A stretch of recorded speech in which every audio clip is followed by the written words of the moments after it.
Okay, hello.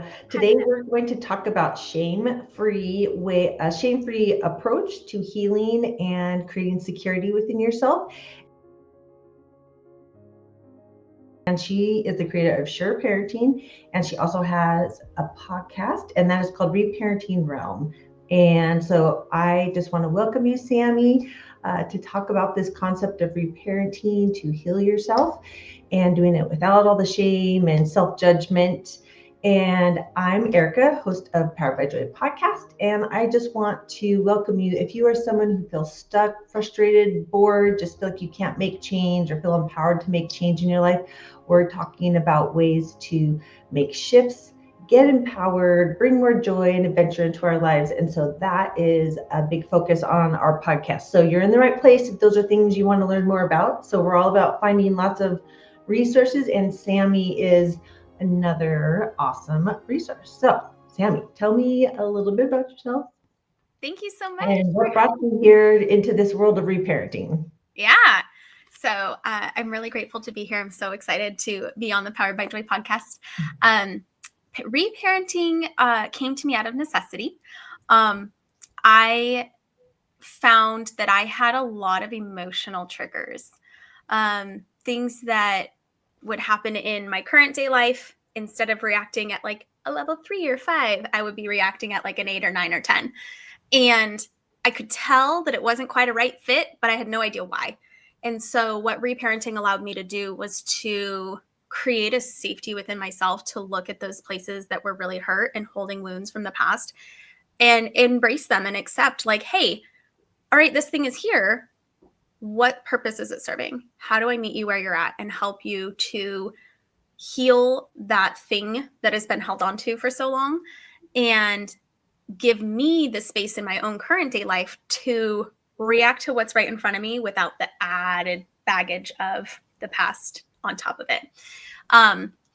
So goodness, I don't even know when I probably started reparenting, to be perfectly honest, but I started doing specifically inner child and inner critic about 4 years ago.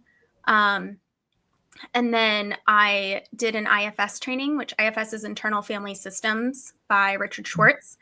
And it expanded from just the two to all of the parts. And I found that to be incredibly helpful, absolutely fascinating, and applicable to just about everybody. So I really embraced that style of working with the things that are stuck and still affecting us today. So I've been helping parents for 9 years now. I knew when I became a parent that I wanted to parent differently, but that was about all I knew. And so what that would look like and how I would do that was something I had to build. And I wrote a book actually in 2018 with the building blocks for creating a secure childhood for your children. And part of that is knowing yourself, is really learning about the parts of yourself, what your needs are, how to get those needs met. And then in an effort to, I call that self-honor, and in an effort to help my parents that I was helping with their own journey to self-honor, reparenting became a huge, huge piece of it. So yeah, that's kind of how that developed.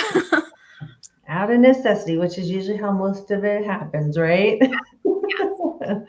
Okay. So do you have a background in, do you want to share a little bit about your background Oh yeah, that led you up to any of that? that's probably relevant. So I am a lover of learning. I love all things that I can absorb.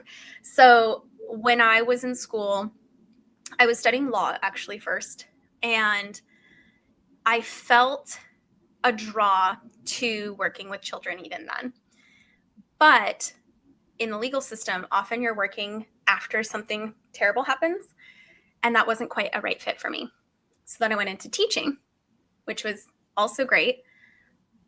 But as a teacher, you hear things sometimes from your students, and there was actually a really intense tragedy that happened at our school, and I still felt this like, I need to be closer to the source. Like I need to be helping before these things happen. And And so when my oldest was born, he had a lot of needs that I wasn't expecting. And I ended up not going back to teaching and staying home with him. And again, sort of accidentally found myself in these spaces helping other moms with the challenges we were facing, with the things that were coming up for us. And I think that having an education background was helpful because you learn a little bit about the child's brain. I also had taken additional classes in child psychology and child development anyway, because it was fascinating to me. And then I was doing a lot of study on all of the history of parenting and how it has shifted over the years, and the roots of some of the beliefs that were held and passed on generation to generation, because I was deconstructing a lot of that. I was like, that feels wrong. Where did that come from? Because that's how I approach the world. And so as I was doing that, I ended up being needed in an early childhood setting. So I completed an early childhood certification as well. And it really confirmed everything I had been studying. It was like, yeah, these little people with these little brains, they're incredible. And they are working so hard to learn how to human. And they are not doing things out of malice. They're doing things out of inexperience. They're doing things out of trying to get their needs met with very immature little bodies and brains. And so getting to put that into practice with 2 and 3-year-olds was a really fun experience professionally. And then that fed into the S.U.R.E parenting business as I was working with parents with 2 and 3-year-olds and 4-year-olds and 6-year-olds and 10-year-olds and 12-year-olds and all of the above. So formally, I guess I have the education degrees. In addition, I've done a lot of study into child development, child psychology. I have I did a training out of the University of Texas, which was a trust-based relational interventions. Like I said, I did the IFS training, done lots of different trainings because I love to learn. So to be perfectly clear, because I always want to clarify this, I am not a therapist. I do not therapize. I am a coach. There's a difference. There's a distinction that it's important to honor, because I will not diagnose somebody. I will not treat a specific diagnosis. I help people who are looking for tools that they can use for themselves to learn those tools and apply them to themselves. So. Amen. Well, it sounds like there's some passion in your voice when you talk about all of this, and it's so fun to hear how people are led into different work when they follow that curiosity and that passion, how you end up right where you're supposed to be. Yeah. So you kind of talked about it. Is there like a more scientific way of explaining like exactly what reparenting is? Mm-hmm. And, like what are the signs that you would benefit from that kind of work? Absolutely. So reparenting is a really cool practice that we have the ability to use. So scientifically, the reason that reparenting works is because of a concept called neuroplasticity.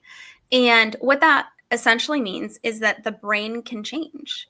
When we are growing up, we are very easily able to absorb the world around us. And our brain is desperately trying to figure the world out. The thing that brings us safety and comfort is the ability to predict little predictions over and over again. And that means that we're trying to put the world into categories. We're trying to understand, how do I get my needs met? How do I stay safe? How do I have connection? How do I have belonging throughout our childhood? Sometimes we learn things that were strategic when we were younger, but end up being harmful to us and our ability to have healthy boundaries, or to say no, or to be authentically who we are as an adult. And it can leave us feeling incredibly anxious, just showing up, having a voice, having an opinion. It can leave us having what Pete Walker in Complex PTSD, that's a phenomenal book, by the way, calls emotional flashbacks, where we are in a situation, And I was kind of describing this was my experience where, yeah, this is annoying, this is bothersome, but like it's probably like a 4 or 5 out of 10. Like that's where I maybe should be reacting. But I'm at like a 10 out of 10. I had a client say to me last week, I don't even know I'm at a 10 until I'm at a 12. That's such a great representation. Like it surprises even you. And that tells me there's more reacting here than just this surface issue. And that is not a criticism. That is not a judgment. That is a human reality. We all have experiences like that. And there's nothing to feel shameful about because this is an opportunity. This is our process of going, hey, I'm reacting in a way that doesn't quite feel aligned for me. So, what can I learn about this reaction? What is this reaction teaching me and telling me so that I can meet my own needs where they maybe weren't met in the past? And I can relieve this extra burden, because what our brain will do, why this happens, this emotional flashback happens, is that when we're young, it doesn't have to be young. That's just the work I really work with. So that's the language I'm using. When we get completely overwhelmed by a situation and we have no safe adult to process with, our brain will go, too much, and put it in a box. And that box will get put on a shelf in the back of our mind. But our brains always want to heal and our bodies always want to heal. So later, sometimes 20 years later, something will happen that has a similar vibe. And our amazing brain is like, ha, look at this pattern I just recognized. Here, let's bring this back out because maybe this time it can be processed. Maybe this time you can learn something from this, or you can do something different with this. So now we're dealing with at least 2 situations instead of just the one. And again, we feel kind of overwhelmed. If we add shame onto that, we feel really overwhelmed. If we can take the shame out of it and become the observer of what is happening and use that as data, as information, as recognizing that there are parts of us that want to help us and want to protect us and want to shield us, want to empower us, it all becomes functional in its own way. Each part has a purpose. And so instead of, I just shouldn't act that way, we go, how is acting that way protecting me? How else can I protect me? Right? And then we have options instead of hating ourselves. Mm-hmm. So people who find emotional reactivity in their life that doesn't seem to fit the circumstances, because there's something to be said for, feeling depressed after you lose a loved one. That makes sense. This is sad. You're allowed to feel sad. This isn't to erase emotions. Actually, emotions are amazing. They're great things. We should feel all of our feelings. They all have a message for us. It's okay to feel angry. It's okay to feel sad. This isn't to erase emotions. This is that very distinct place where the emotion is right, but it's really intense. And it makes it hard to think clearly.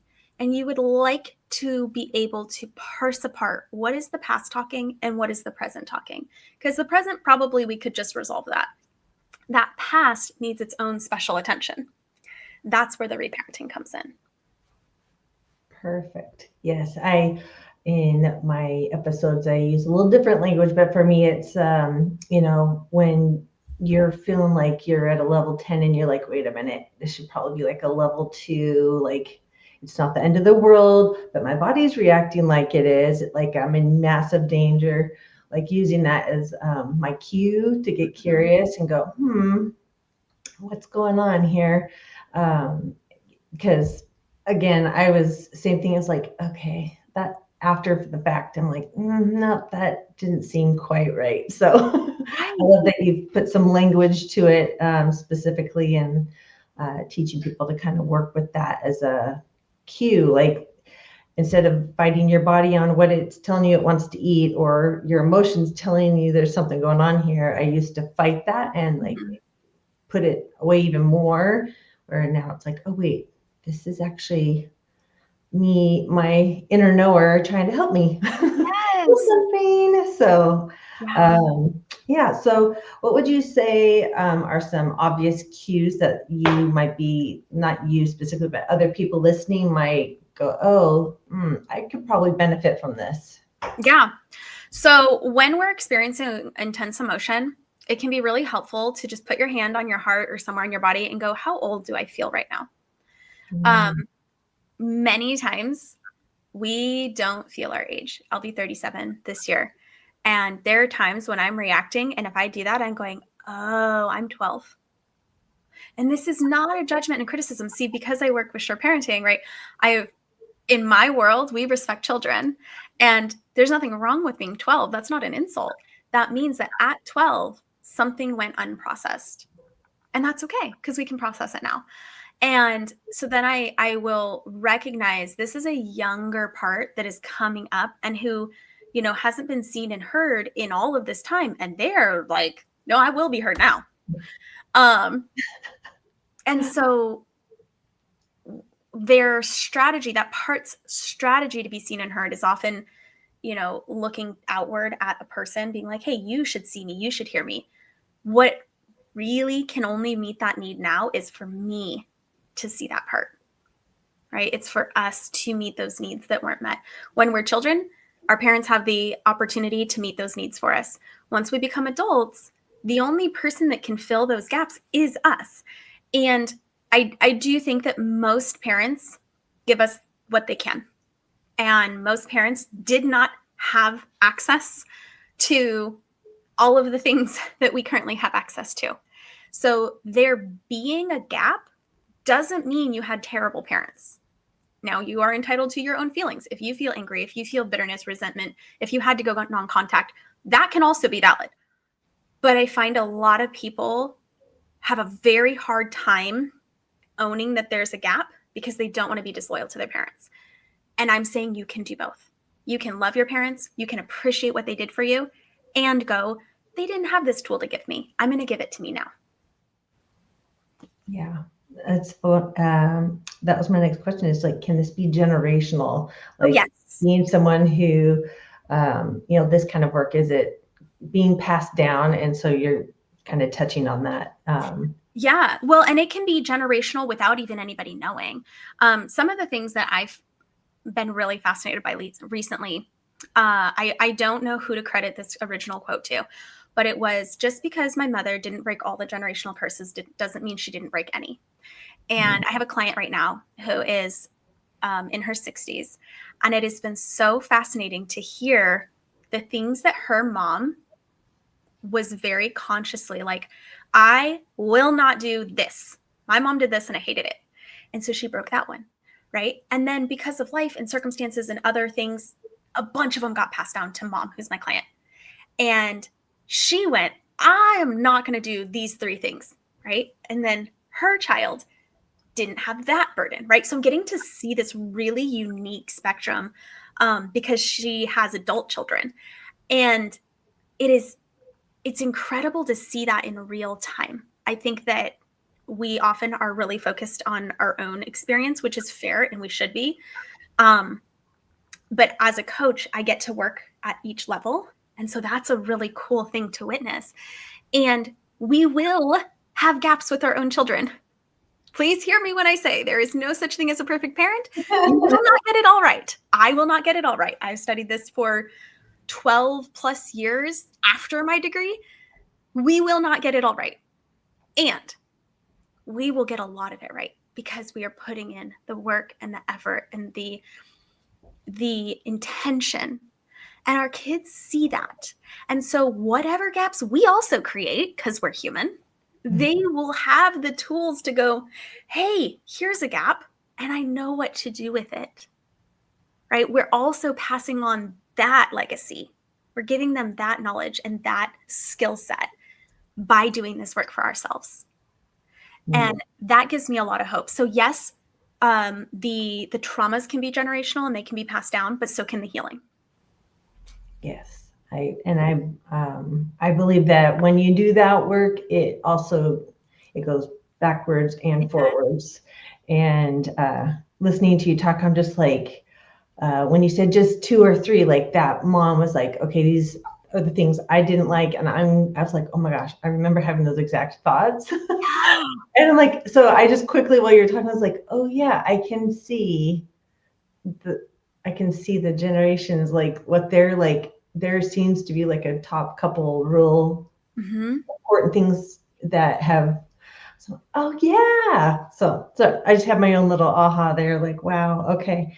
It does, we each probably do choose just a few things, not to break all the generational energy and ties and habits. And it makes sense that we're probably going to just have a few really good ones that we nail. Right. And I think that currently, because there is so much social media and there's so many opinions and there's so much exposure to ideas out there, that's a good thing. And it's really hard because it can feel like every time you log on, there's somebody telling you you're not doing enough, you're not doing it right, you're not doing, a good enough job. And I tried really hard to remind parents, you probably are. If you're scrolling through parenting TikToks, trying to implement tools and resources, like thinking about how your reaction might have impacted your child, going back and repairing with them, you're probably doing good enough, actually, right? The standards for parenting were never perfection. They never have been. They never will be. Our children do not need to be bubble wrapped in perfection. It would hinder them because our children aren't perfect. Anybody who's ever parented or ever been around a child knows they cannot be perfect all the time. That's not a thing, right? What on earth would it be like to grow up with an actually perfect parent, to never see humanity mirrored to you, to never see what it looks like to make a mistake and repair, to never see that you're worth repairing with? That's not a good, healthy thing, actually, right? So our kids need us to embrace our own imperfection. And that doesn't mean that, and I don't think I even have to say this, but I will. It doesn't mean we don't give a crap and we just, treat them however and they deal with it, right? That was several generations back. We don't do that no more. But it does mean that we give ourselves permission to focus on repair. We're going to be human. We're going to make mistakes. The gift of repair cannot be understated. It is not conflict-free that makes a good relationship. It is having conflict. It is having a rupture and then having the relationship mean enough for the two people to come back together and repair. That is what creates the security.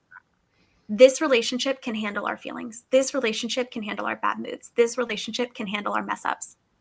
That's a secure relationship. And reparenting lets you build that with you. I'm getting chills. Sorry, I'm just like, so many thoughts going in. Like, you're just putting things into words that are very powerful to hear. Because I think we do hold ourselves to, most of us that really are out there doing our best, we do hold ourselves to these standards of what we think everybody's doing or, being. And, that no matter how good you try or how perfect you try to be, that like we're human beings mess up and make mistakes and have emotions. And like, for me, it's been like trying to figure out how to be in a space where we can be graceful or gracious and like, and have compassion and giving that grace inside that relationship. And so it's like, okay, how do we turn that to ourselves? Yes. Because it's so easy to do, for others, that we love. So like, well, and you mentioned like cues, and that's one too. When you're looking at outside of yourself going, man, she does it perfect, or she does it better than me. Any of those shoulds, that is your inner critic talking. And I know several years back, the kind of approach with inner critic was to fight back. It's like, you shut up, F you, I'm the boss here, right? And I get it. And what I've found to be more productive long-term is to link arms with that inner critic and go, hey, I hear you. You're using a lot of big language, using a lot of shame. That's your strategy. But what's your goal? What do you think will happen? What if I don't do all of the handcrafted, Pinterest-worthy creations with my kids? What are you afraid will happen? Right? And oftentimes you relate. The critic is like, you won't be good enough. They'll resent their childhood. They'll think you didn't care about them. Okay, so you have a good reason Your strategy, though, isn't moving us forward. Let's give you a new strategy, right? So what I've found is my inner critic has been able to largely shift into more of an advisor role. Instead of you suck, you're not doing enough, it goes, is that something you should be doing? And I can handle that question, right? Right now we see a lot of like things that are like, summer projects or activities you must do with your kids. And I have to remember, this is marketing. This is social media. Everybody wants clicks and likes and whatever. And that means they have to speak in absolutes. Your kids will be fine if they are playing with dirt and sticks and grass. If they are not doing some perfectly curated activity that you had to spend 6 hours making. Kids are happy to create and make believe and invent. And sometimes in our effort to make it quote unquote perfect, we're ignoring what we're actually taking away from them, right? So when my inner critic now sees something like that and is like, my first thought, actually I saw one, was, I'm too lazy for that, which is a criticism, which is an inner critic word, right? And I'm like, is it lazy, or is it that I choose to prioritize my energy differently? So I have this little mini conversation with myself, and then I go from judging myself to accepting myself really quickly, like a teeter-totter. I choose to let my kids play how they want to play outside, right? Is it a cool, cute activity? Sure. But I would rather spend my time differently, and that's okay. We get to make those choices. We have the right and the autonomy in our own families and our own homes to make those choices.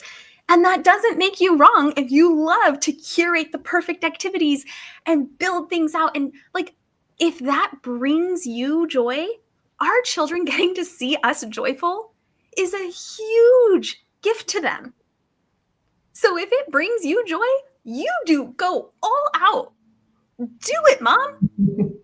And if it makes you feel bitter and resentful and judgmental of yourself, it's not worth it. It's really not. And I feel like the kids pick up on that too. They absolutely do. Yeah. And especially because, as anyone who has kids probably knows, whatever expectation we make in our head, they're likely not going to live up to it. So we spend 4 hours crafting this whole, like, I don't even remember what it was. It was like some sort of, I think it was like an obstacle course, and she like made all these stations. It was so cool. But like, my prediction is my kids would not go through all of those things. They'd probably just be like, ooh, water balloons. Cool, we'll do that. And I'm like, but I made the whole thing. And they're like, like that's how I imagine that going. So I don't want to spend my energy there. And when we embrace our own right to say no, and our own right to have boundaries, and our own right to decide where we invest our energy, we actually give our children the power to do the same thing. We give our neighbors the power to do the same thing. We get to say, hey, that's really, really cool. That's actually great for you and your family. And I can embrace that for you and not take it on me as a judgment and a criticism of what I should be doing. Should is a pretty good indicator that maybe we should explore this a little longer. Okay, so should's the key word. Oh my, yeah, no shoulding all over yourself, right? Correct. So do you find that you have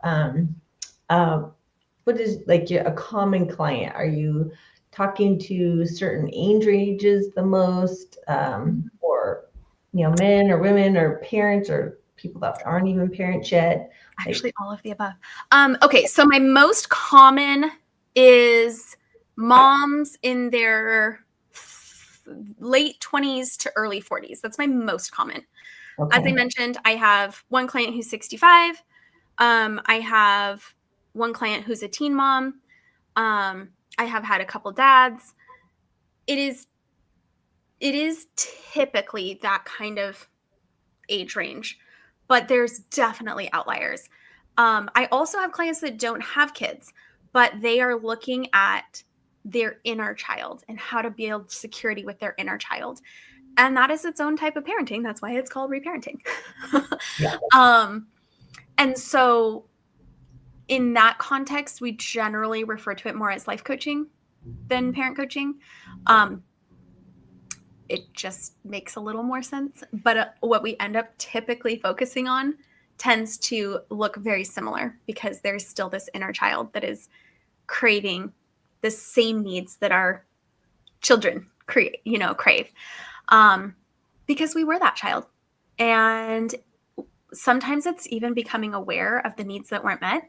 That's one of the things that's a little bit complex, is that most of my clients, I will say, very intentionally are parenting so that their children don't experience the traumatic childhood that they did.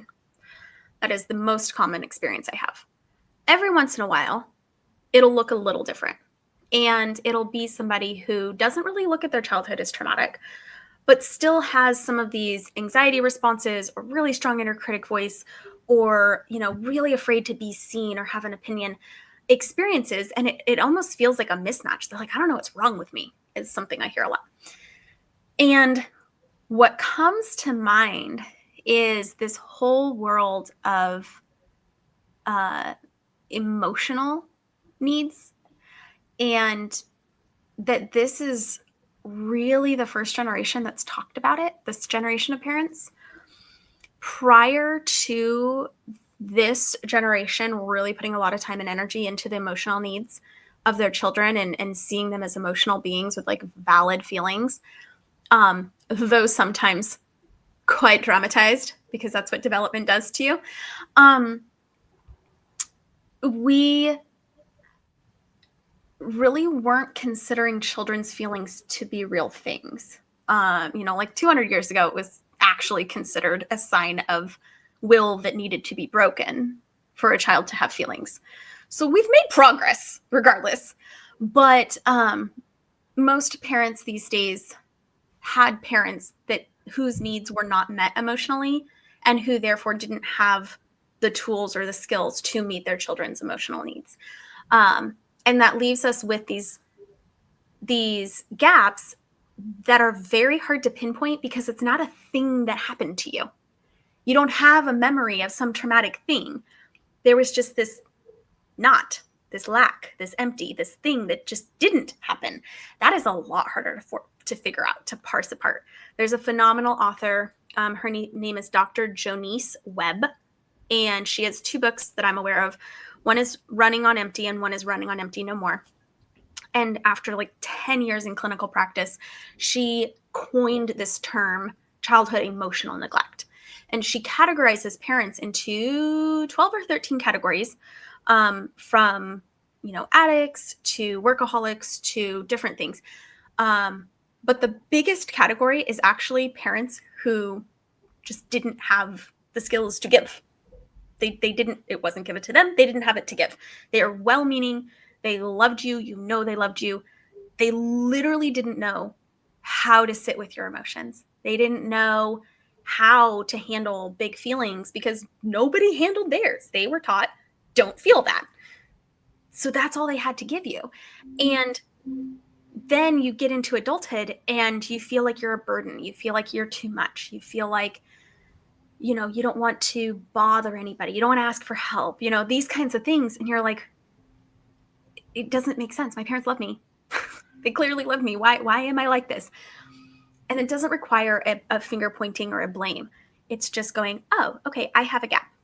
I need somebody to sit in my big feelings with me without getting overwhelmed. It's not something my mom could do. Fair enough. But it is something I can learn how to do. And I'm going to do that now. And we start to give ourselves those things that we didn't get in childhood, or maybe didn't get consistently enough. Or maybe there was really just one big instance that shifted your trust in that process, and you rebuild that trust with yourself. Usually it's not one thing. And I want to clarify that, because I hear, like, as soon as I said it, I see parents going, oh my God, I remember that one time. It's almost never one time. If you mess up, if you completely lose your cool, if you're absolutely out of character, your kids know your character. They know how you actually normally are. So when you are able to regulate, you go back and you repair.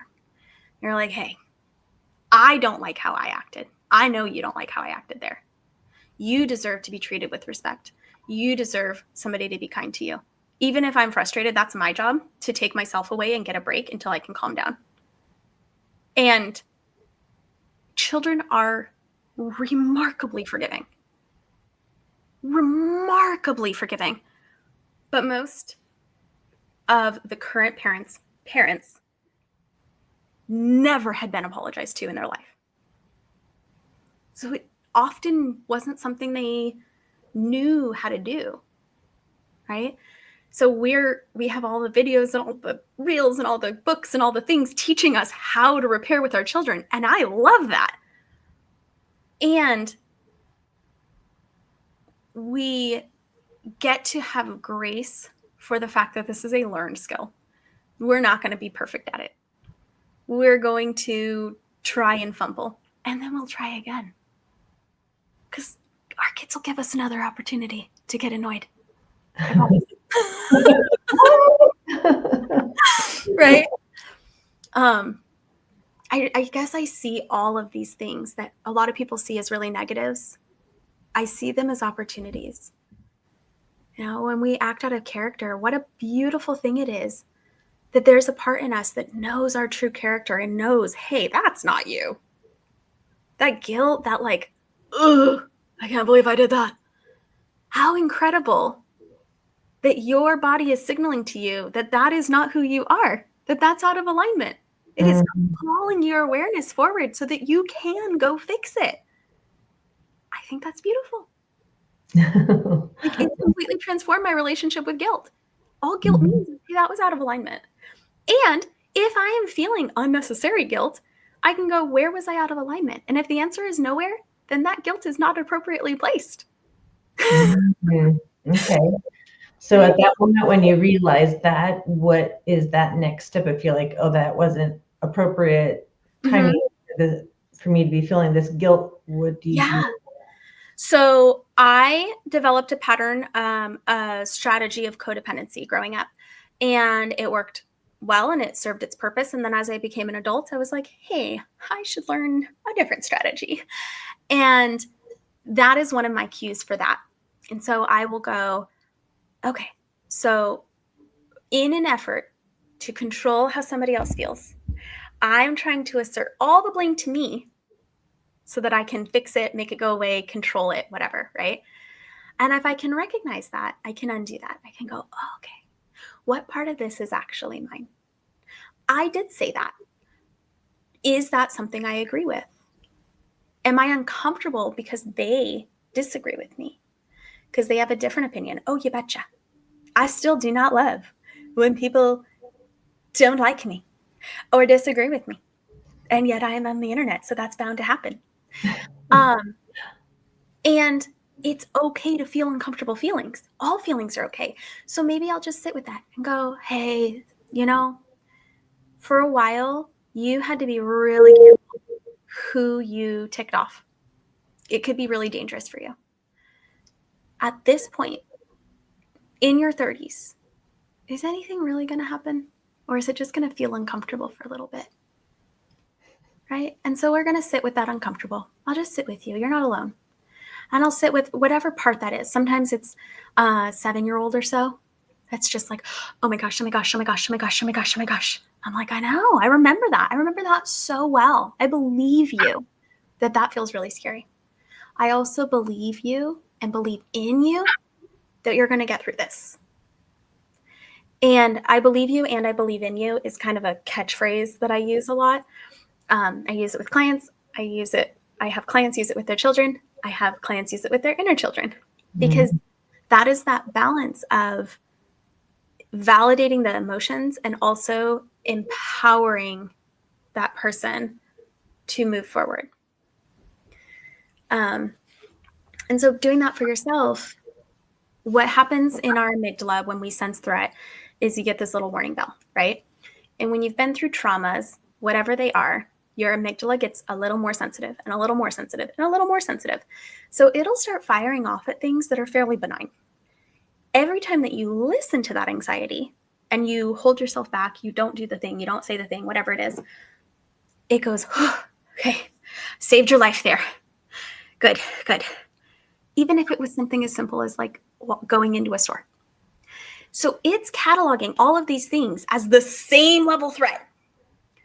And the only way that I know of that we can, probably not the only way, an effective way that I know that we can help our amygdala turn down the dial is to face some of those threats and live the experience of you didn't die, right?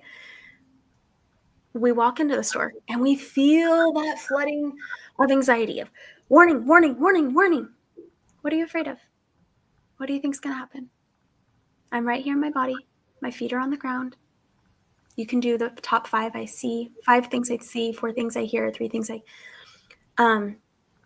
any of those things, to just stay with it. And your amygdala goes, oh, wait, we didn't die. I'm going to take that off the list of death threats. Right? And the more that you do that with the things that you can, because some things are worth being afraid of, but some aren't. And the more that you do that and you go in and you let your body feel it and you stay with it, you let your amygdala go, oh, I thought that was a death threat. We avoided it like it was a death threat. But now that I've lived it, it actually wasn't a death threat. Okay, cool. Now I'm learning, because the neuroplasticity lets our brain continue to learn forever and ever and ever. Yay. Thank Yeah. goodness.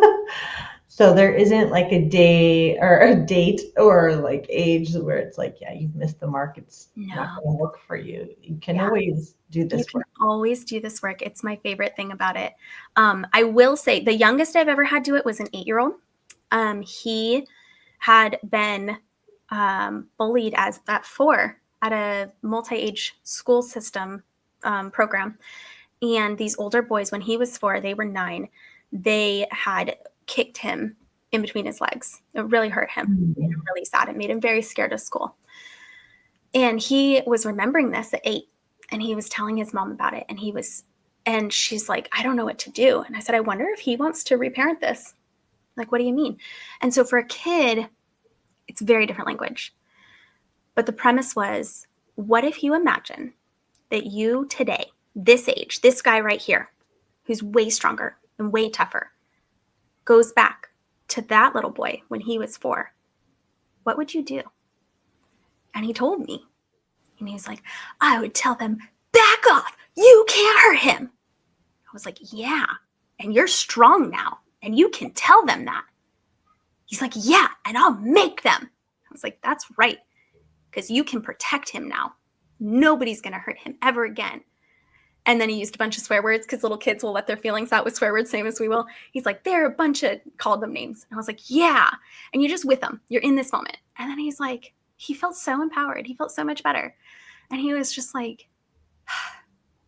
I felt like I got my power back, right? He doesn't use that language. But that was the feeling of it, right? He rewrote the ending of that story. Instead of being a little kid who couldn't do anything, who felt helpless and powerless at the end, he got to be the one that was powerful. He got to be the one that told the bigger kid to stop and actually was able to do something about it. And claiming your power back like that is tremendously powerful. And so, I didn't talk about inner child or inner parts or anything, but it was this rewriting of the end of the story. And it was very helpful for him. He hasn't mentioned it again. That was probably 4 months ago. And he used to mention it pretty typically. And if he did, we'd retell the story, because that's the thing. Kids process things through play and through stories, and their brains aren't fully developed yet. Our full brain keeps developing until we're like 26. So when people are like, my 8-year-old should know, I'm like, I have news for you. But what one of the things that happens is our right and our left brain connect. And with little kids, you can help them make that connection by combining the emotional story with the logic of a timeline. What happened first? Then what happened? Then what happened? Then what happened? And then what happened? And you go all the way till you reach a conclusion. And the reason that I'm telling you this is because when you are working with a part who's 4, you might actually have to use this tool. You might have to go, oh, I hear you. That's so, so scary. Tell me more about that, right? And they're stuck right in the thing. Maybe it's something like a car accident, right? And they're like, and it was big and it was loud and it was so scary. And now as an adult, you're like, I can't even get in the passenger seat of a car, right? I can't do it. Now, there are therapeutic techniques for PTSD. You can do EMDR. There are things you can do. I'm not suggesting you don't do those. Yeah. If you are currently in a state where you would like to do something for yourself and see how far you can go with yourself, that's what I'm referring to. I'm not saying to not do other clinical approaches. And in fact, you probably could. But in this instance, if I'm talking to a 4-year-old part, I want to hear like, where are they stuck? Because then I'm going to ask them what happened after that. And it might be all the way until you got home from the hospital, right? But to a point where it's concluded. Because most little kids get stuck on that one point. They have a really hard time moving to the end of it. And so they're looping and looping and looping and looping on that one bad thing. But when you think about it, it's like, oh, and then the policeman got me out of the car. What did he look like? I don't know. He was big. Yeah. Was his clothes kind of scratchy? Yeah, they were scratchy. Right. How did your body feel when he was holding you? Right. Well, like a baby, like he was carrying me. Oh, okay. Do you think you felt safe? Maybe. Right. But then I felt scared because we were in that stupid truck. Fair enough. Right. You're in that truck. Where was the truck going? I don't know. It was really loud. Loud can be hard. And your mom wasn't there? No, I didn't see her. Okay. Well, then what happened?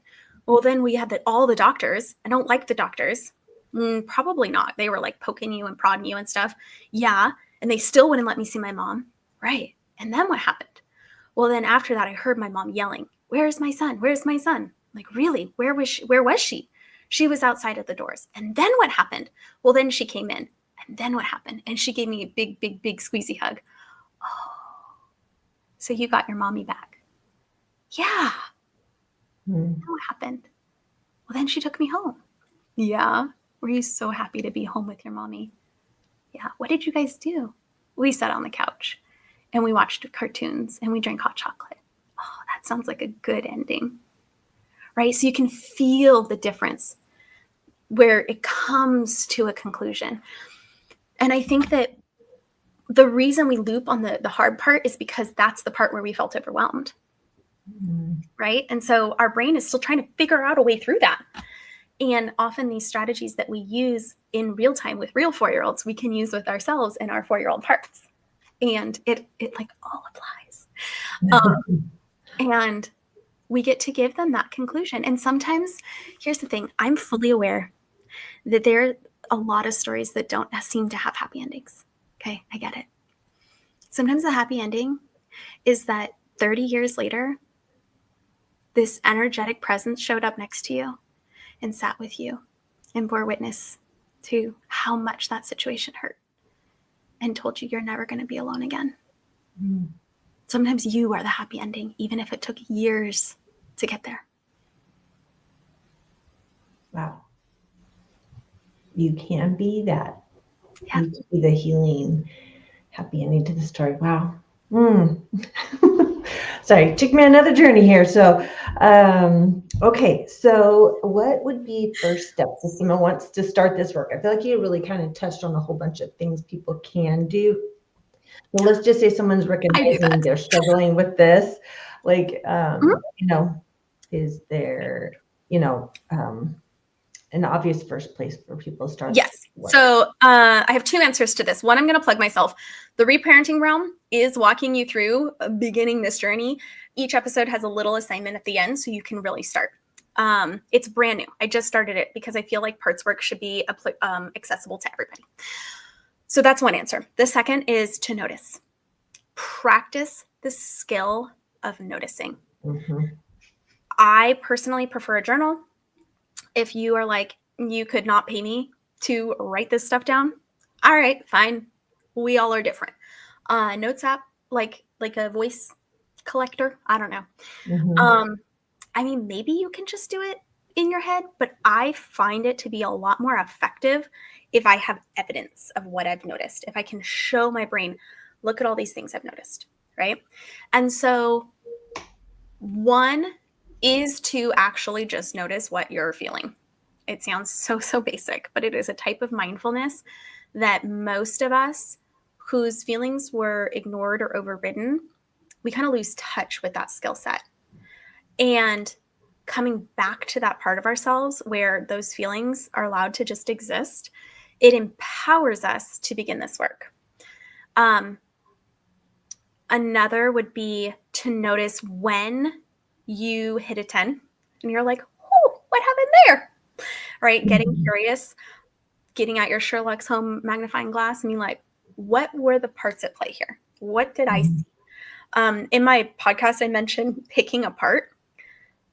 A lot of people have a lot of familiarity with the inner critic. So they might start with that part and they might just put a star on a sheet every time they notice the inner critic says something that day or that week or that whatever. And this isn't to judge you or shame you or criticize you or even shame that critic. It's just the skill of bringing awareness back to ourselves. And with that skill, we're then able to go, okay, now that I see the inner critic is popping up 50 times a day, I'm going to see if I can notice any of the words that the inner critic is saying and write some of them down. You're lazy. You don't know what you're doing. You're going to F everything up. What's wrong with you? Right? Those kind of things.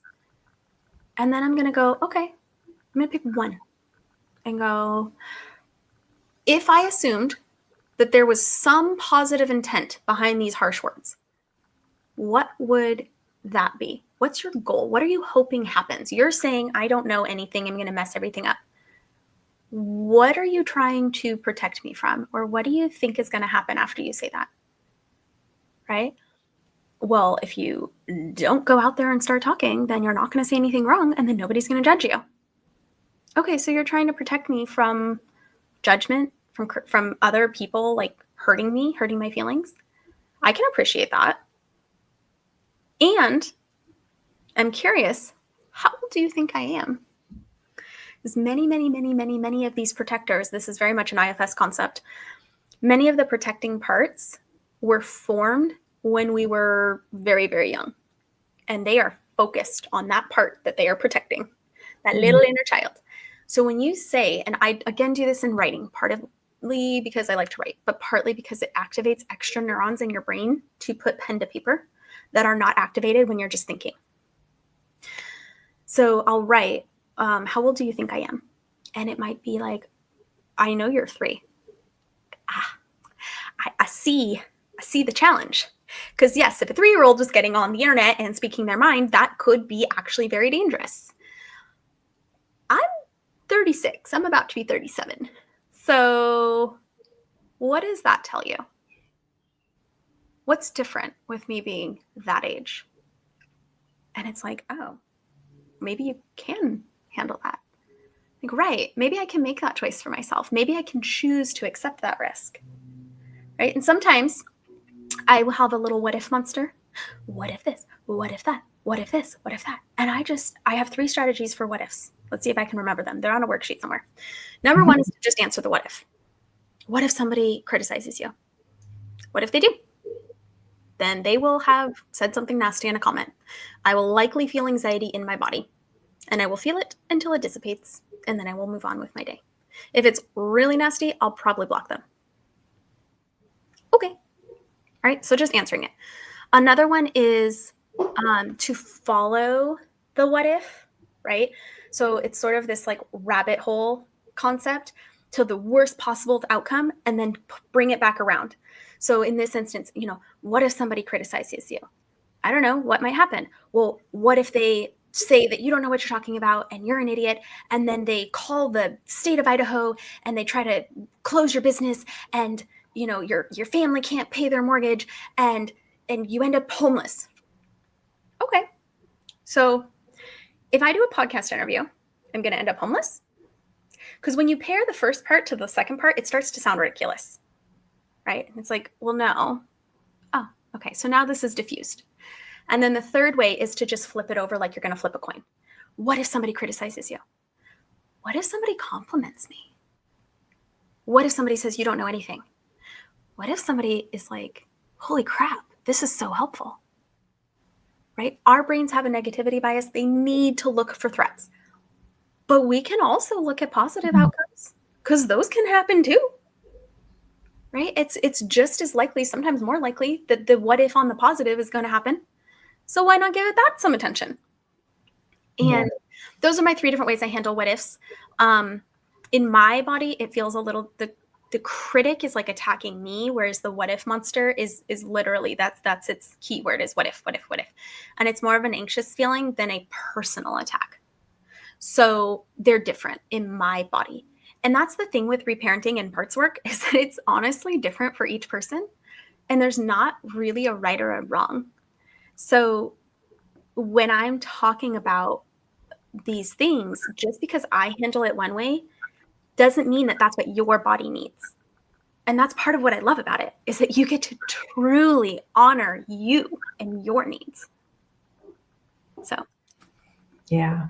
So is it something that, would you just say that this is, once you start this, it becomes almost like a lifelong tool that you continue to use? so far, that's my experience. Okay. There's not like a magic graduation that happens at some point. I don't think so, because to me, this is a practice the way that meditation is a practice or journaling is a practice. It is one of my healing practices. And it doesn't have to be every single day. It doesn't have to be every single week.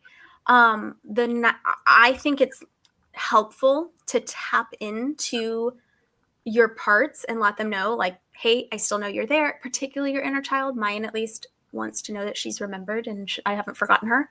And so when I'm going on a hike or doing something like playful to me, I might just put my hand on my heart and be like, you see this? Right? Like, I'm like, I remember you. I'm bringing you along with me intentionally. So in that way, it is consistent. But typically, as far as like sitting down and like mapping it out and talking to individual parts, that happens when I get dysregulated. So it's like the more intense work is when it's needed. And then the like lighter, gentle connection, I see you, I hear you, that kind of loving work is maybe more joy-led, right? That stuff that just feels good. That's more of a daily practice. Okay. So what would be, can you just quickly tell me, like, what do you think are probably 2 of the most like common unmet needs that you see in your practice? I would say the first one, these aren't really in order, but the first one is a need for safety. And I have a whole course on this because safety comes in many forms.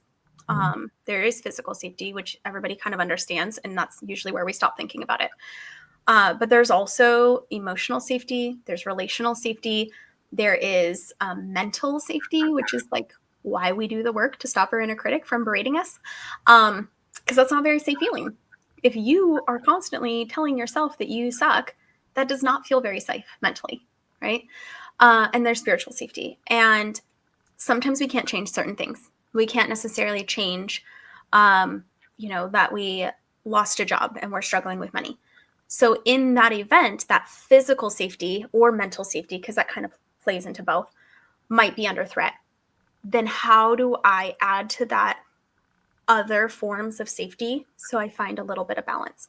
Do I lean into my friendships? Do I spend more time in spiritual practice? Do I do some of this reparenting work so I'm not sitting here berating myself with this inner critic voice?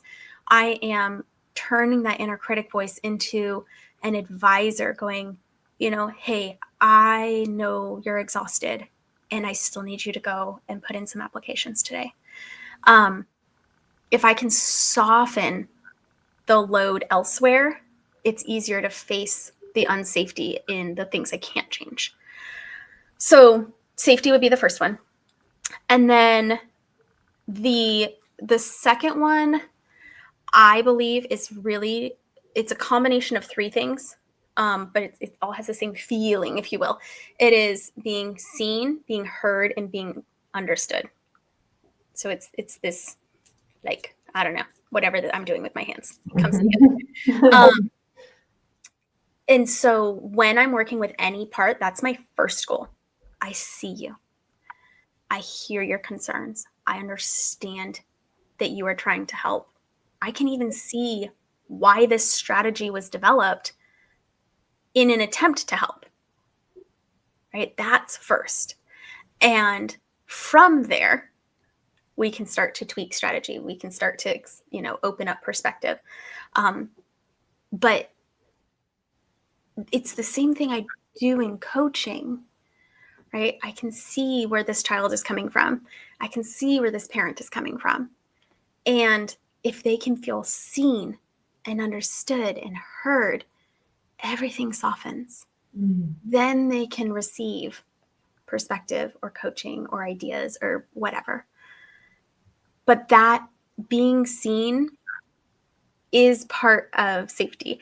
There are 4 S's that create secure attachment. According to Doctors Dan Siegel and Dr. Tina Bryson, they wrote The Power of Showing Up, where they condense these into 4 main things. Seen, safe, seen, soothed, secure is their 4 S's. Secure was really created by the first 3. So it's safe, seen, soothed. And in my experience, a lot of the soothing, it's not soothing the way people think of soothing. It is not making the feelings go away. It is being in it with. So if my child's really sad, I don't have to make her stop being sad. I can be with her. Like, yeah, this is what really sad feels like. It's a lot. It's heavy. It's hard. And you're learning how to feel really sad.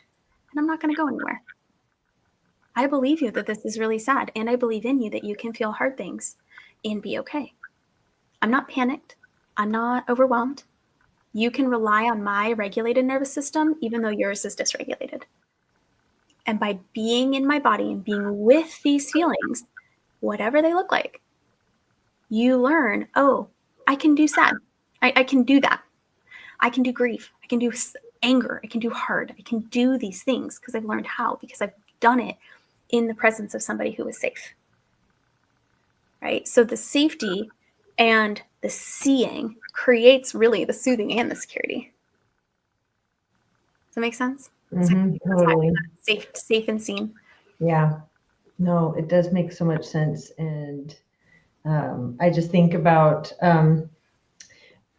the being seen part of it and feeling safe to be seen. I was a whole thing I was having when I started doing this. Like, there was part of me that desperately was like, I want to get to a place where I want my, I know I have things I want to share. And at the other side of me was like, but it doesn't feel safe to be seen. Yeah. And then it's like, oh, well, because no one's seen me, I must not be bringing enough value to be seen. And so it was like this like loop of like, right.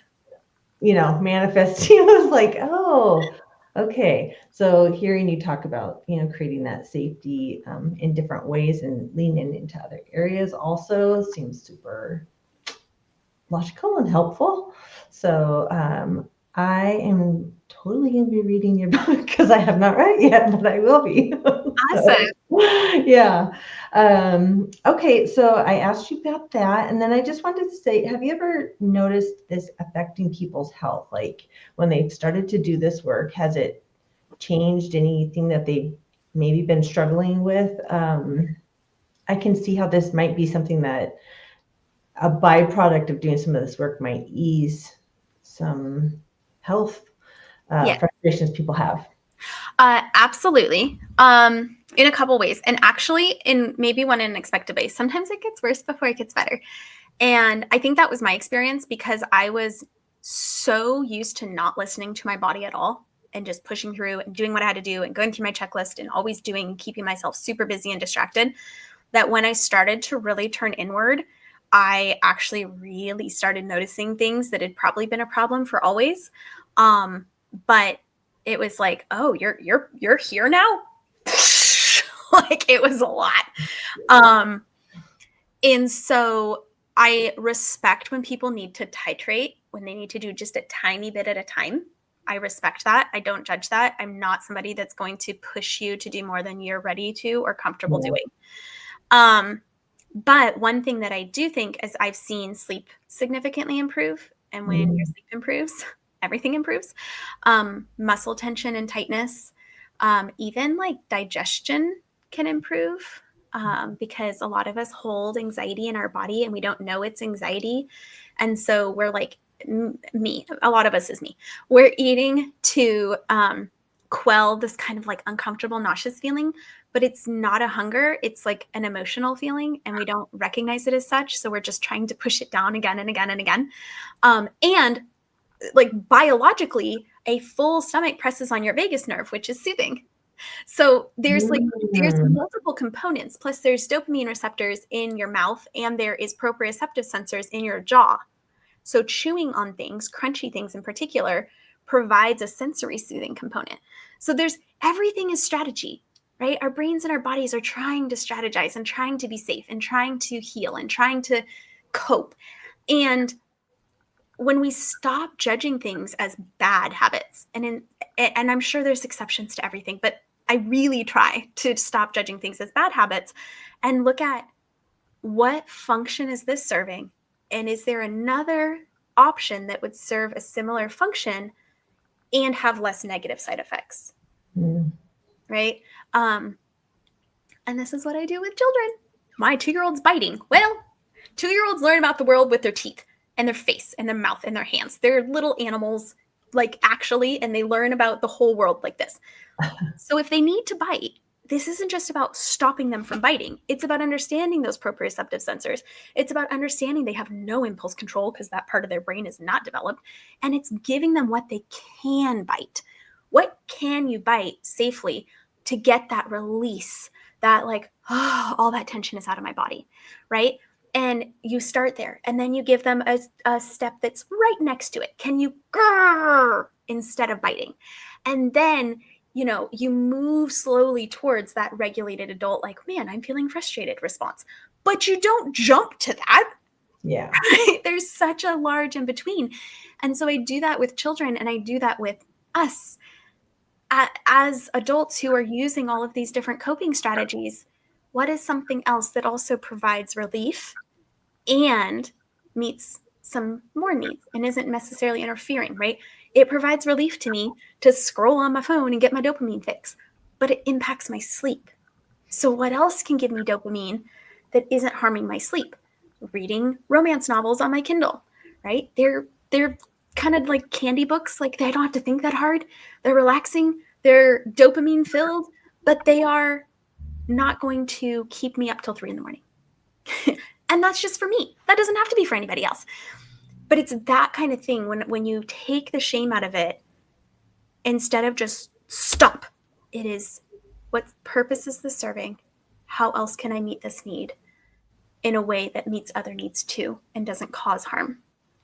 And that kind of dance it becomes this practice of really honoring yourself. So that's perfect lead in. We had talked a different time just on the phone, and you were sharing how often you help people see that there's often benefits that come from these old coping skills that we developed. Yeah. That there doesn't have to be shame or self-judgment around. And so when you were talking about how like codependency was a coping skill for you, and how it led you into being really perceptive. And so can you just talk really quickly about, like, how there are benefits, like we don't need to judge all of these coping skills that we've been using? Yes. So the codependency is a great example because it gets a really bad rap. I don't fully understand why, and I actually didn't really know that it did until years after I learned about it. But I learned about codependency, and I was like, oh wow, I'm really, really codependent, and I had no idea. Like, that was my frame of the world, and that was how I expected people to be, which is part of the codependency. If I'm that way, then you should be that way. But part of what it did, that like ownership of other people's feelings and other people's experiences, is it made me highly perceptive to other people's emotional worlds. It made me very good at reading people, and it made me a chameleon, right? And like, on the negative, I can contort myself into whatever you need me to be, which is very inauthentic to who I am. And that was hard. But it also allowed me to have any job and excel at it. Also, the ADHD helped that. It allowed me to meet with people from like all different backgrounds, like wildly different levels of every kind of spectrum, and talk to them and relate to them person to person. Find a thing that we can relate on, because it won't be everything, but like I can find my way to that thing, and then we can sit and have a conversation. And those skills have value and have benefit. Pulling it back away from codependency is how it is the introduction of boundaries, right? It is not those. My job isn't to make you comfortable at the cost of my comfort, right? I started there because who cares about me? But I learned I have the skill to know what you want me to be. And I have the choice to say no if I need to. And that brought balance. I didn't discard everything that I ever learned in being codependent, but I learned how to bring balance to it.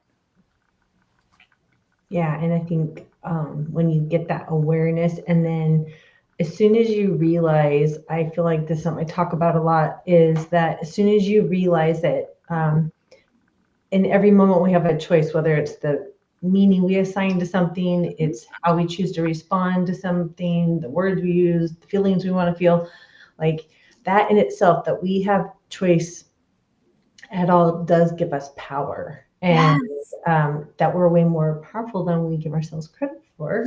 Yeah.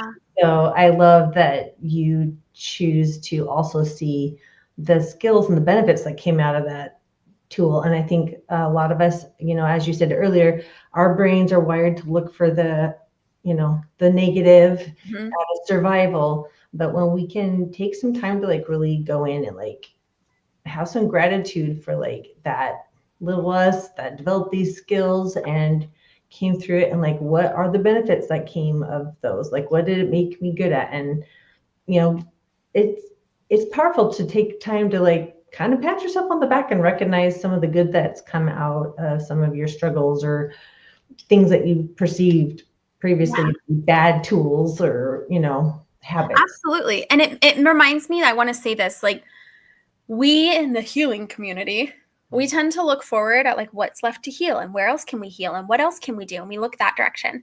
And just every once in a while, I encourage you to look back and go, I have come so damn far. Holy crap. Yes. Like I think that's a really important part of this. I do too. Yeah, I don't think that's part of like at the end of the year, I do these visioning for the next year experiences. And one of the things that we do in that experience is taking time, quiet time where, it's so hard for us to make that time to sit and like look at the experiences and the accomplishments and the things you learned, like taking conscious time to go, oh, okay, but we don't dwell and hang out looking back there because then we'll never get forward, right? But definitely that I think there is a benefit to checking your mirrors. Gotta check your mirrors once in a while so that So I love that. So what do you think are some gifts that this practice and doing this with clients has brought you? That's a great question. I think that I have experienced a flexibility in my thinking that I didn't have before.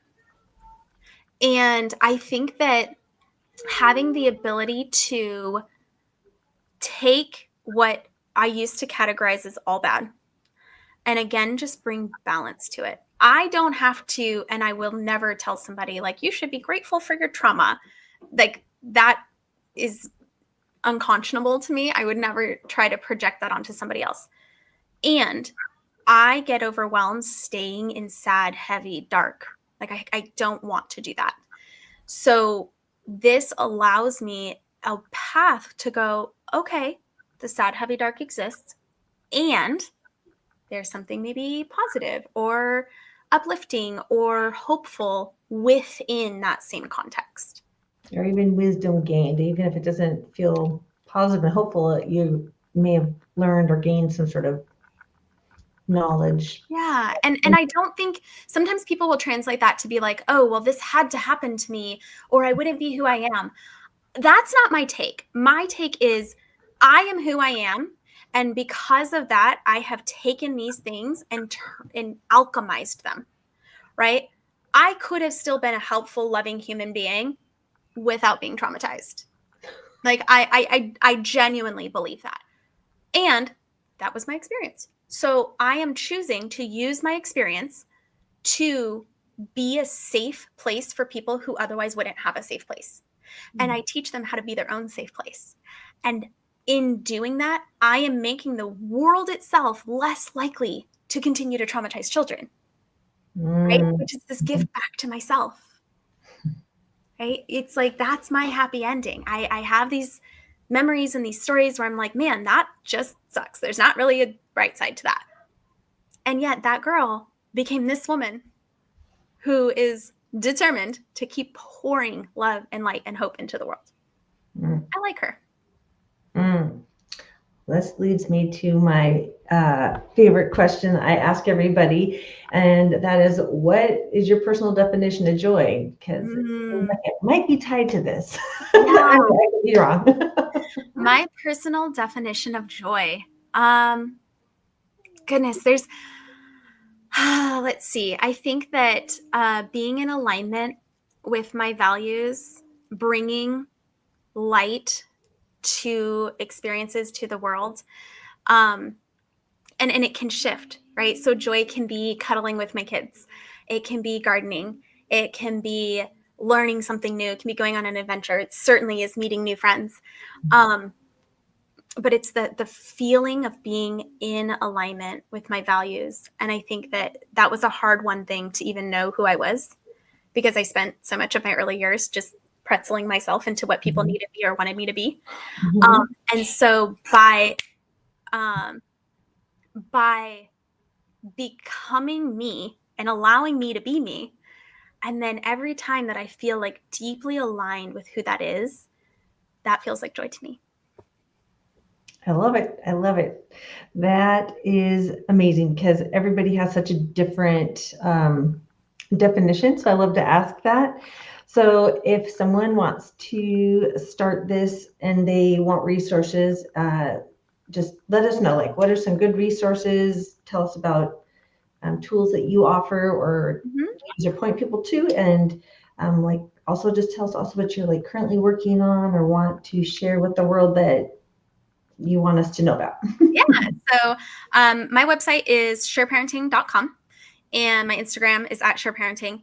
I also have at Reparenting Realm, but you can get to that from at SureParenting, because that's a brand new podcast. I have a YouTube channel as well, which is also called SureParenting. Everything is SureParenting. Facebook, all of the things. I have resources on my website as well. And I think that there's so many ways to find yourself in a place where you can begin healing. And I want to touch back to that piece of alignment. Like, what is your soul calling out for? And sometimes it seems like that can't be the right answer. I was talking to somebody the other day, and we were talking about propagating plants. But for her right now, she feels really stuck. And she described it as holding all of these broken pieces and not sure how to put them back together. And what came to my mind was, okay, but what if you're not supposed to? What if you are growing something new and it's not about all the old pieces and putting them back together? And so that's what led us to talking about taking some time to be with plants, because especially right now in the spring, I literally pinched off the top of the basil and put it in water, and it grew roots. And then I put it in soil and it grew a new plant. Like, the fact that the world mirrors this ability for us to grow and learn and stretch and create is phenomenal to me. And so I guess that's a weird answer to your question. My point is that there's resources literally everywhere. Anywhere that calls to your soul, follow it. See what happens. Get so curious. I love the Powered by Joy podcast because it speaks to that inner voice of like follow your heart, let yourself open up and do things that light you up on the inside. And there's so many ways to do it. And when you and I talked the very first time, you said like healing doesn't always have to be so hard and heavy. And I'm like, I felt like this relief, like, oh yeah, that's right. Like I can go on a adult play date. I can go to hot springs. I can go play and have fun. That is a great resource. It really, truly is. Yeah. And yes, there's lots of books. I think I've mentioned like 4 or 5 of them this podcast. I've written a whole bunch of notes over here. Right? But I do have all of that in the show notes. I'll okay, make cool. my list, website, books, all of that. And I do have a group coaching that's available, which I highly recommend. We have 12 calls every month that you can attend, whichever ones work for your schedule. There's a workbook. There's actual coaching with me every call. I know that that's been a thing that has not always been the case for some groups, but I am actually there on every call. And in that space, we can talk about parenting. We can talk about childhood. We can talk about reparenting. We can talk about all of those things. It is really a space and community for people who are on their own healing journey.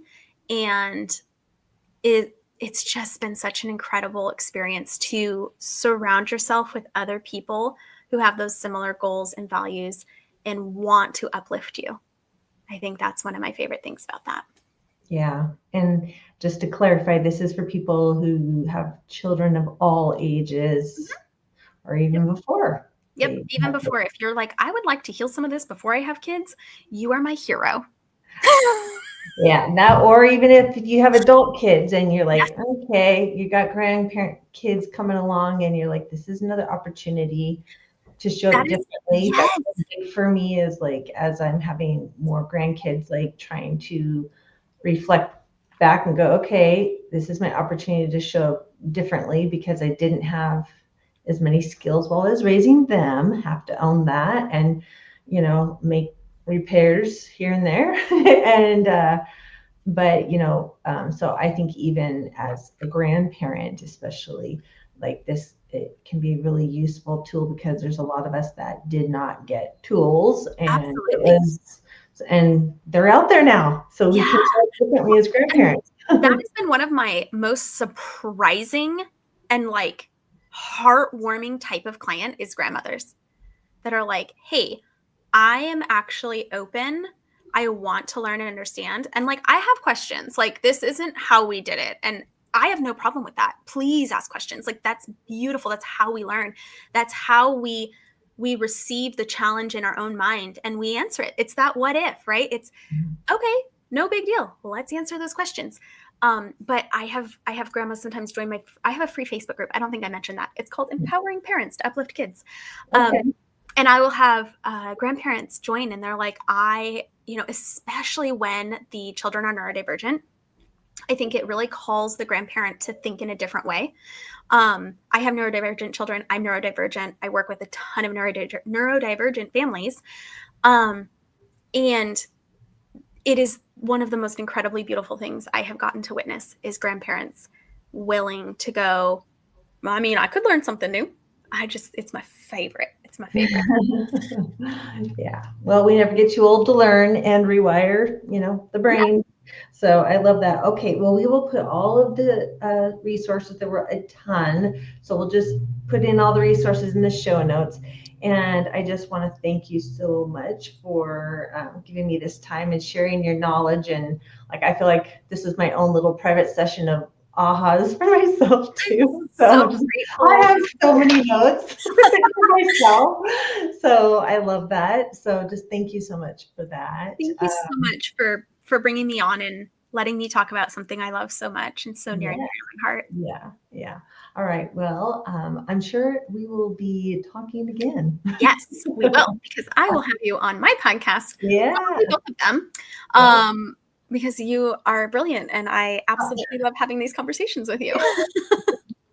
This is my favorite kind of thing, sharing the knowledge. Yes. It's very helpful. This is how we get better. Yes, together. Yep, definitely. All right. All right. Thank you so much, Erica. Yeah, thank you, Sami.